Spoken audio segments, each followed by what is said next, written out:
जय हिंद जवानों, कैसे हैं आप सभी दोस्तों। आज मैं आपके लिए लेके आ चुका हूं एसएससी जीडी के लिए मैथ के बड़े ही शानदार क्वेश्चंस। और ये शानदार क्वेश्चंस वो है जो आपके 20 फरवरी से जो आपका एसएससी जीडी का एग्जाम हो रहा है उसमें सेम इसी टाइप के क्वेश्चंस पूछे जाएंगे। इसीलिए हमने लिखा हुआ है पेपर यहीं से फंसेगा कि जिस टाइप के, जिस तरीके के, जिस पैटर्न के, जिस लेवल के क्वेश्चंस मैं करवाने वाला हूं उसी टाइप का पेपर आपका 20 फरवरी के बाद आने वाला है, जो आपका एसएससी जीडी का पेपर होने वाला है। और देखिए आप कितने सही कर पाते हो ये खुद को भी चेक कर लेना कि आपकी कितनी तैयारी है। ये आपको पता चल जाएगा कि आपको किस टॉपिक में प्रॉब्लम आ रही है और किस लेवल के क्वेश्चंस में आपको प्रॉब्लम आ रही है। फिर उस प्रॉब्लम को दूर भी आपको कर लेनी है। साथ में मैं आपको सिखाते हुए चलूंगा, एक शानदार तरीका बताने वाला हूं कि किस तरीके से आपको पेपर को सोल्व करना है, क्वेश्चंस को पेपर में सोल्व करना है बड़े आराम से। तो चलिए शुरुआत करते हैं। पहला शानदार क्वेश्चन आपके सामने आ चुका है। आप सभी जानते हो साधारण ब्याज और चक्रवृद्धि ब्याज से दो क्वेश्चंस आपके पेपर में आते हैं, जिसमें से ये अंतर वाला सवाल है और सबसे ज्यादा पूछा जाता है। क्या है क्वेश्चंस को ध्यान से पढ़िए कि एक निश्चित धनराशि पर 5% वार्षिक साधारण ब्याज की दर से 2 वर्षों में चक्रवृद्धि ब्याज और साधारण ब्याज के बीच का अंतर 152 है, तो वो धनराशि कितनी है ये अपने को बतानी है। आप इसको अलग अलग तरीके से करते हुए आ रहे हो। आज मैं एक शानदार तरीका आपको समझाने वाला हूं, बस थोड़ा ध्यान से देख लेना। कुछ नहीं करना, बस लिखना है और आंसर निकल जाएगा। देखो क्या है, आप सभी जानते हो कि साधारण ब्याज और चक्रवृद्धि ब्याज अगर 2 साल का है तो उसमें अंतर क्या होता है कि साधारण ब्याज में तो क्या होता है कि भाई जो धनराशि थी उस पर पहले साल पे ब्याज मिला उतना ही दूसरी साल ब्याज मिलता है। लेकिन चक्रवृद्धि ब्याज में क्या होता है, पहले साल मिला वो तो मिला, दूसरी साल उतना ब्याज मिलेगा लेकिन पहले साल के ब्याज पर भी ब्याज मिलेगा।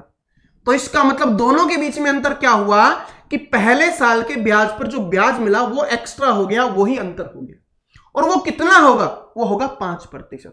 कितना होगा 5%, क्योंकि दर कितनी है अपनी 5% है। जब आपको यह पता चल गया कि वो 5% है, यहां पर अंतर 152 दिया गया है, तो इसका मतलब ये 152 है, किसका मान हो गया, 5% का मान हो गया।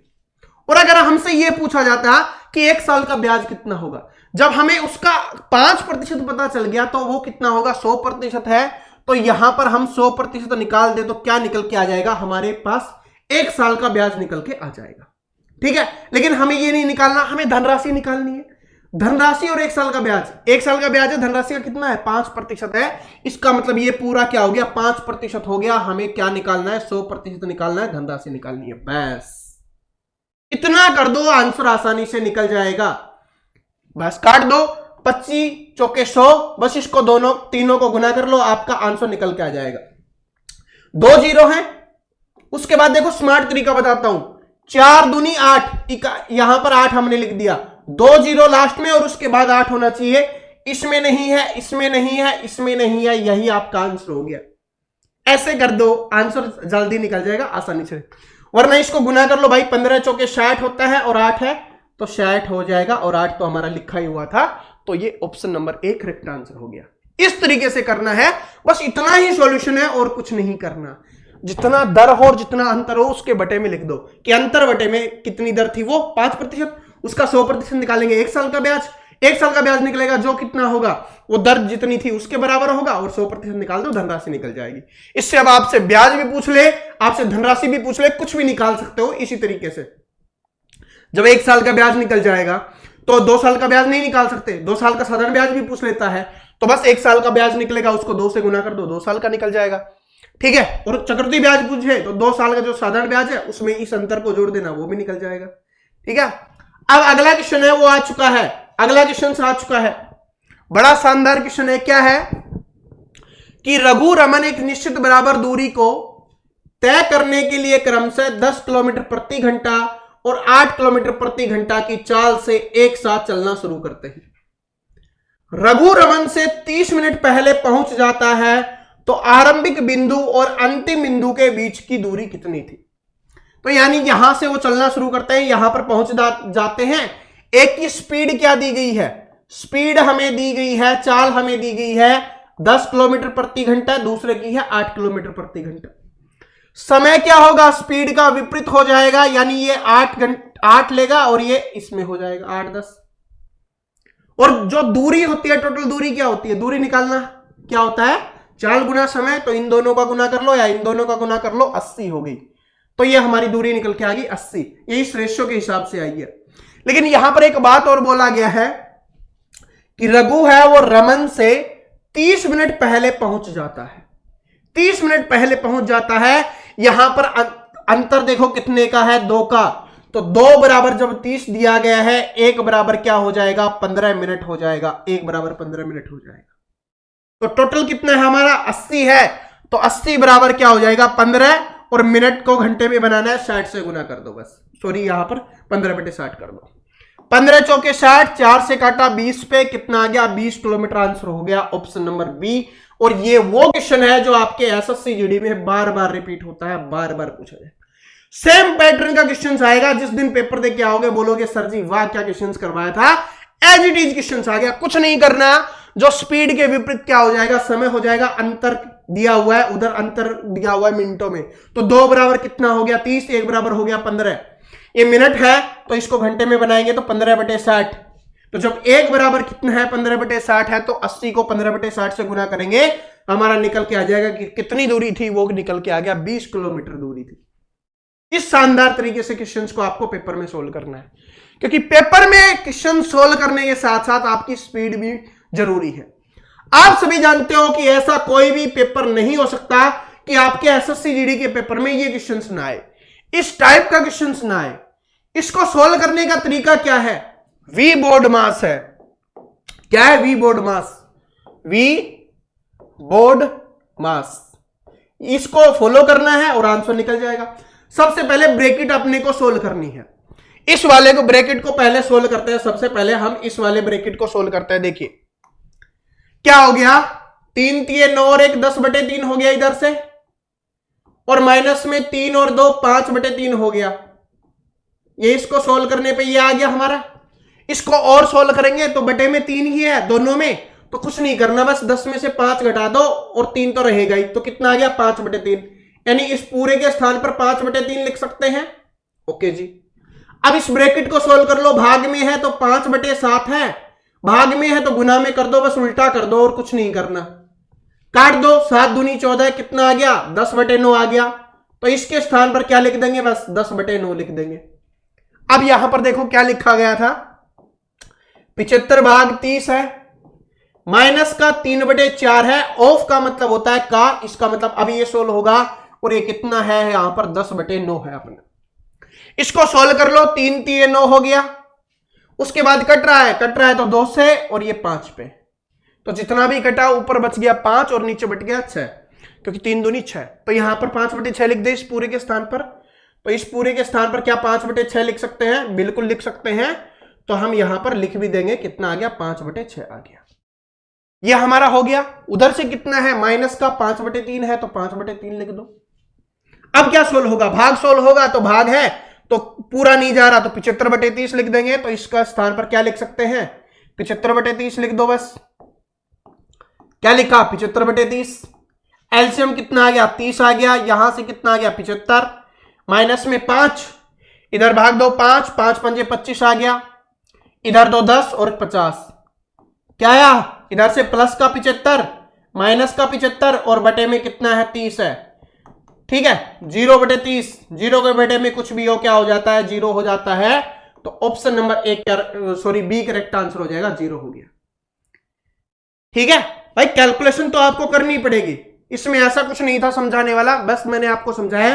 पहले ब्रैकेट सोल्व करना है, ब्रैकेट सोल्व करने के बाद आपको ऑफ सोल्व करना है, फिर उसके बाद भाग सोल्व करना है, फिर जोड़ घटा जो भी है उसको सोल्व करते हुए चलना है।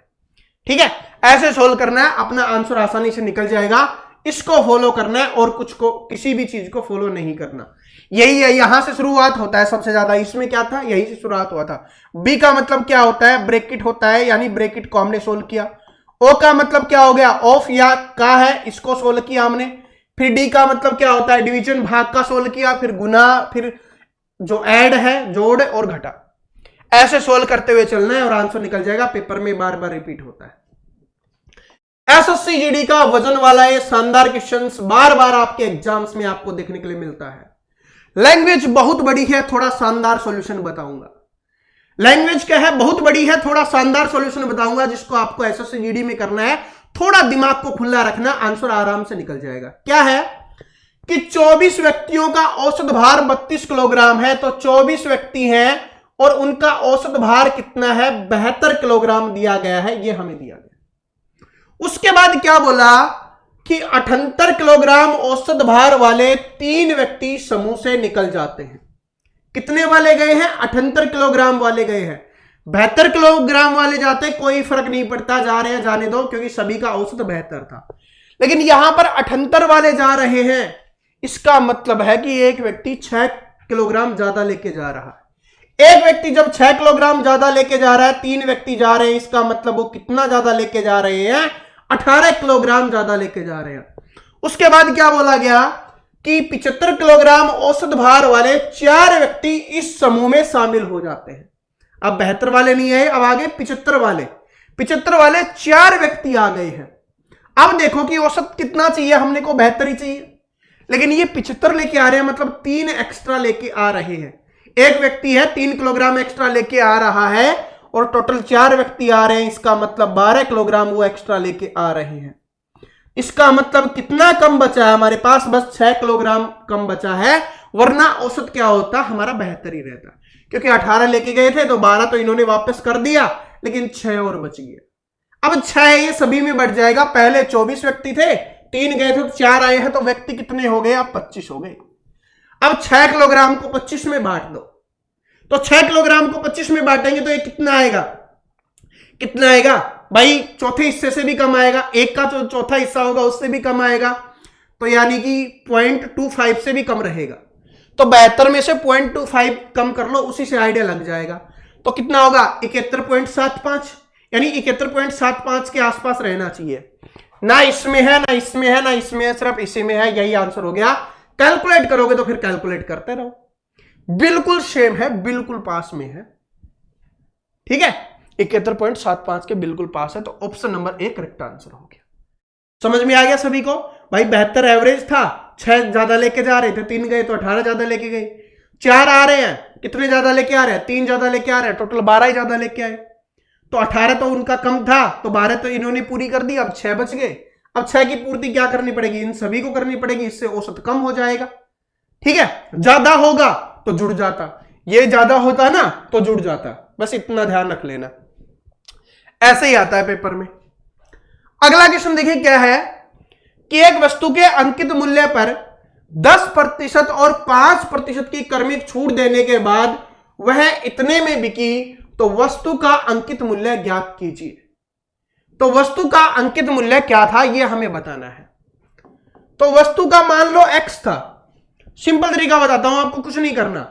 x था, उसके बाद क्या है कि भाई 10% छूट दी तो 90 में बेची, 90/100 हो गया। फिर 5% दी तो 95/100 हो गई, और उसके बाद इतने में बिकी है। ऐसे हम करते हैं। अब यहां पर इसको क्या है कि हम डायरेक्ट लिख दो। मैंने आपको पहले भी समझाया था कि आपको इतनी ये लाइन भी नहीं लिखनी, आपको डायरेक्ट लिख देना है। तो डायरेक्ट कैसे लिखोगे, नीचे वाले ऊपर जाएंगे तो इधर क्या होना चाहिए, 100 लिख दो और 100 लिखते समय ही कर लिया करो, ताकि कैलकुलेशन 2 बार ना करनी पड़े, 2 बार ना लिखना पड़े, वरना यहां से भी हो जाती। ठीक है, हो तो इससे भी जाएगी और उससे भी हो जाएगी, वही बात है। काट दो, 0 से 0, 19 5 95, 20 5 100।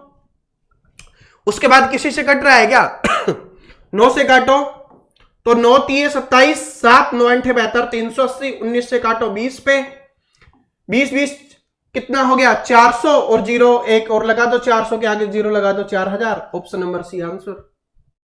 ये वाली टाइप है, इजी है लेकिन इंपॉर्टेंट है, क्योंकि ये वाली टाइप बार बार आपके एग्जाम में आते हैं, ये वाला क्वेश्चन बार बार आपके एग्जाम में आता है। चलो अब अगला क्वेश्चन देखते हैं, अगला शानदार क्वेश्चन थोड़ी देर पहले ही हमने किया था, स्टार्टिंग में ही हमने सीखा था ये, क्योंकि ये बार बार रिपीट होता है इसलिए मैं दोबारा से दिखा रहा हूं, ये वाली टाइप। और ये एसएससी जीडी 2022 या 21 में पूछा गया क्वेश्चन है, मुझे ध्यान तो नहीं है कंफर्म, लेकिन ये पेपर में आया हुआ क्वेश्चन है। किसी निश्चित राशि पर 8% वार्षिक ब्याज दर से 2 वर्षों में प्राप्त होने वाला चक्रवृद्धि ब्याज और साधारण ब्याज के बीच अंतर कितना दिया गया है, 144। क्या बताया था मैंने, अपने वाला तरीका निकालो, आसानी से आंसर निकलेगा। दर कितनी है 8%, अंतर कितना है 144। यानी 144, 8 का मान आ गया, 100 का मान निकाल लेंगे तो 1 साल का ब्याज निकल गया। लेकिन जो 1 साल का ब्याज होगा ये भी क्या होगा, 8% होगा। हमें 100% का मान निकालना है, धनराशि निकालनी है, तो धनराशि अपनी आ जाएगी। इसको सोल्व करो और आंसर निकल जाएगा। क्या आप इसको सोल्व नहीं कर सकते भाई? काट दो, 8 एकम 8, ठीक है, कितना बच गया, 6 अंठे अंठे 64। उसके बाद किससे कट रहा है, 2 से काटोगे 9 पे, 2 से काटा 4 पे, 4 से काटा 25 पे, 25 नामा कितना होता है, 225 होता है, और 225 के आगे 0 लगा दो, 225, ये आपका आंसर हो गया। इस तरीके से करना है, बताओ आसान बन गया या नहीं बन गया? इससे आसान तरीका और क्या मिलेगा? इतने शानदार क्वेश्चंस को बहुत आसानी से आप सोल्व कर पा रहे हो। इससे बेस्ट बात तो और क्या हो सकती है? इससे बेस्ट बात यही हो सकती है कि वीडियो अच्छा लग रहा है तो लाइक कर देना। ये हमारा तरीका क्वेश्चन सोल्व करने का अच्छा लगा तो लाइक कर देना, इससे हमें मोटिवेशन मिलेगा। अगली क्लास और भी शानदार लेके आऊंगा आपके लिए। देखो क्या है कि किसी वस्तु के अंकित मूल्य पर 12.5% की छूट देते हुए वह दुकानदार इसे 805 में बेचता है। यदि उसने यह छूट ना दी होती तो उसे इस पर 15% का लाभ प्राप्त होता। वस्तु का क्रय मूल्य कितना होगा? देखिए सिंपल सा तरीका है, वैसे अलग अलग निकालोगे तो भी निकलेगा, लेकिन आपको पता है कि भाई 12.5 की छूट दे रहा है, इसका मतलब क्या हुआ, वो 87.5 में बेच रहा है, 87.5 में बेच रहा है, और जिसका मूल्य हमें दिया हुआ है 805। इसका मतलब क्या है कि 805 किसका मान है, ये 87.5 का मान है, और दशमलव हटा के 10 से हम गुना कर देते हैं, ये हो गया। लेकिन क्या बोला कि यदि वह छूट न देता तो 100% में बेचता, तो ये तो किसका मान है, 87.5 का है, 100% का मान निकालना होगा तो हम 100 से गुना कर देंगे, तो ये क्या आ जाता, उसका अंकित मूल्य आ जाता। लेकिन क्या बोला, ये अंकित मूल्य है ना, ये क्या है कि इतने पे बेचने पर उसको 15% का लाभ हो रहा है। इसका मतलब ये 115 का मान है, और हमें मान किसका निकालना है, क्रय मूल्य का 100 का मान निकालना है। बस ऐसे कर लो, आंसर निकल जाएगा। दोबारा से समझा रहा हूं, ध्यान से देखो, क्योंकि ये लिखना सीख गए, आंसर ऐसे ऐसे निकलेगा चुटकियों में, ऐसे बस थोड़ी सी कैलकुलेशन करनी और आंसर आराम से निकल जाएगा। देखो किसी वस्तु के अंकित मूल्य पर इतने की छूट दी जा रही है 12.5 की, तो इसका मतलब क्या हुआ, 87.5 में बेच रहा है, और उसका मान भी दे दिया गया कि 805 है, तो ये हमने लिखा 87.5, ये लिख दिया, ओके। उसके बाद बोला कि यदि यह छूट नहीं देता तो उसे 15% का लाभ होता। छूट नहीं देता तो मतलब 100% में बेचता, तो इसका जो हमारा 87.5 का मान हमारा निकला है, इसको हम 100 से गुना कर देंगे तो क्या आ जाएगा, 100% का मान। तो यहां पर 100 से हमने गुना किया, 100% का मान निकल के आ गया, जो क्या हो गया, हमारा अंकित मूल्य हो गया। लेकिन हमसे अंकित मूल्य नहीं पूछा, हमसे पूछा है वस्तु का क्रय मूल्य क्या होगा। तो जो अंकित मूल्य है ना, उस पे क्या हो रहा है, 15% का लाभ हो रहा है। इसका मतलब क्या है कि वो क्रय मूल्य का 115% है, तो इसको हमने बटे में 115 लिखा। मान जिसका निकालना होता है उसको ऊपर लिख लेते हैं, जिसका मान दिया हुआ होता है उसको बटे में लिखते हैं, बस इस बात को याद रख लेना। काट दो इसको, तो ये किससे कट जाएगा, ये कट गया आपका 5 से सॉरी 7 से, 5 से नहीं, किससे कटेगा भाई, ये 7 से कटेगा, 1 सेकेंड, 7 से कटेगा, ठीक है, 700 और हो गया 105, 805 हो गया, 7 से कट गया। 7 से इसको काट के देखो, तो इसको 7 से काटेंगे तो कितने में जाएगा, 7 एकम 7, ठीक है, कितना बच गया, 7 दूनी 14, 7 पंजे 35, 125 आ गया। 25 से काट लो, 25 पंजे 125 और 25 चौके 100, 5 से काट लो, 5 दूनी 10, बस क्या है, गुना कर दो, 8 और 100, तो कितना हो गया, 800। 8 को 100 से गुना करेंगे, 800 हो गया। ऑप्शन नंबर सी आंसर हो गया। बताओ आसानी से निकला या नहीं निकला? क्वेश्चन बहुत शानदार था, बहुत अच्छे लेवल का था। अंकित मूल्य पूछेगा तो कुछ नहीं करना, बस 100 का मान निकाल देना है, ठीक है, कुछ नहीं करना, बस 100 का मान निकाल देना है।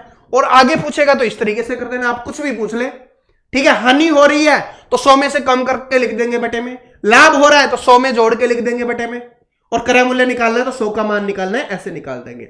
लिख लेना, नोट कर लेना, ये वाला टाइप अगर पेपर में ना आए ना तो बता देना, ठीक है। चलो आज हमारी क्लास यहीं पे समाप्त होती है। छोटी सी क्लास थी, प्यारी सी, और प्यारे प्यारे सारे क्वेश्चन, शानदार क्वेश्चन मैं आपके लिए लेके आ चुका हूं। तो आपको कमेंट करके बता देना है कि क्लास कैसी लगी और अगली बार ज्यादा क्वेश्चंस लाने हैं, कम क्वेश्चंस लाने हैं, कौन से टॉपिक्स के ज्यादा क्वेश्चंस होने चाहिए, ये आप कमेंट करके बता देना। और भाई जितने भी स्टूडेंट को हमारी क्लास बहुत प्यारी लगी, शानदार लगी, चैनल को सब्सक्राइब करके बेल आइकन को जरूर प्रेस कर लेना, ताकि ऐसी ही शानदार वीडियोज आपको और मिलते रहे और आपकी तैयारी जबरदस्त होती रहे। Thank you, all the best.